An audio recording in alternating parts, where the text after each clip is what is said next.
Alors, voilà un petit tuto pour les restaurateurs pour apprendre à se faire avoir par Uber Eats. Je veux faire une offre, ok, une offre qui va pas me coûter trop cher vu que avec Uber Eats à la fin de toute façon je récupère pas beaucoup d'argent et c'est peu de le dire.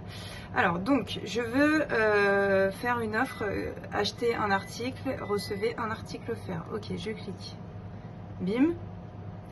Ok, donc là, je sélectionne l'article qui doit être acheté pour pouvoir bénéficier d'un article offert. Donc là, je vais prendre le plus populaire. Hop, le bol à composer. Voilà.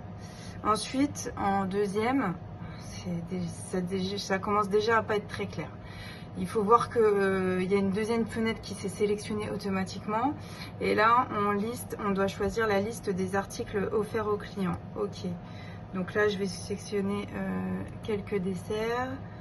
Hop, totalement. Hop, et quoi d'autre? Et ça. Voilà. Donc là, sur la droite, j'ai l'article pour lequel le client doit payer et la deuxième fenêtre, c'est liste des articles offerts au client. Ok, je sauvegarde. Ok, super. Audience, tous les clients, on laisse comme ça. La durée, c'est là qu'on va bien rigoler.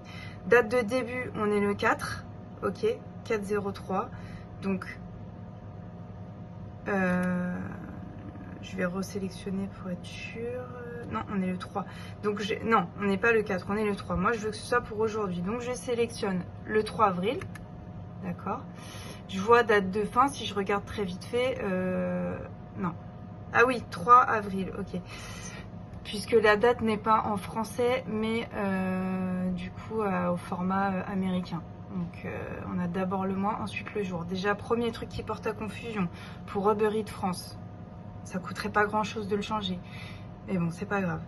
Donc je vois 4/03, 4/03, ok c'est bon. Ah mais non, mais il faut bien que je lise. Parce qu'en fait, automatiquement, il va mettre du 3 avril 2025 au 3 avril 2026. Comme si de base, tous les restaurateurs, dès qu'ils mettent une offre, ça va forcément durer un an. Aucune logique, mais d'accord. Bon, en fait, j'ai fait comme la plupart des restaurateurs font, hein, je me suis fait arnaquer parce que comme tous les restaurateurs, on est dans le jus, on voit 0403, c'est bon, c'est automatiquement pour la journée. D'accord, donc pour aujourd'hui, je vais changer, puisque maintenant que je le sais, je fais attention. Mais voilà comment on se fait arnaquer par Uber Eats. C'est très facile de tomber dans le panneau et on se retrouve avec plein de plein d'offres qui s'accumulent si on ne surveille pas l'historique des offres, plein d'offres qui s'accumulent sur un an alors que c'est les mêmes offres. Donc on n'a pas un signal de bruit qui nous dit attention, vous avez mis 10 000 fois la même offre. Non, personne ne va vous prévenir. Et c'est comme ça qu'on se retrouve avec des frais pas possibles à la fin. Voilà.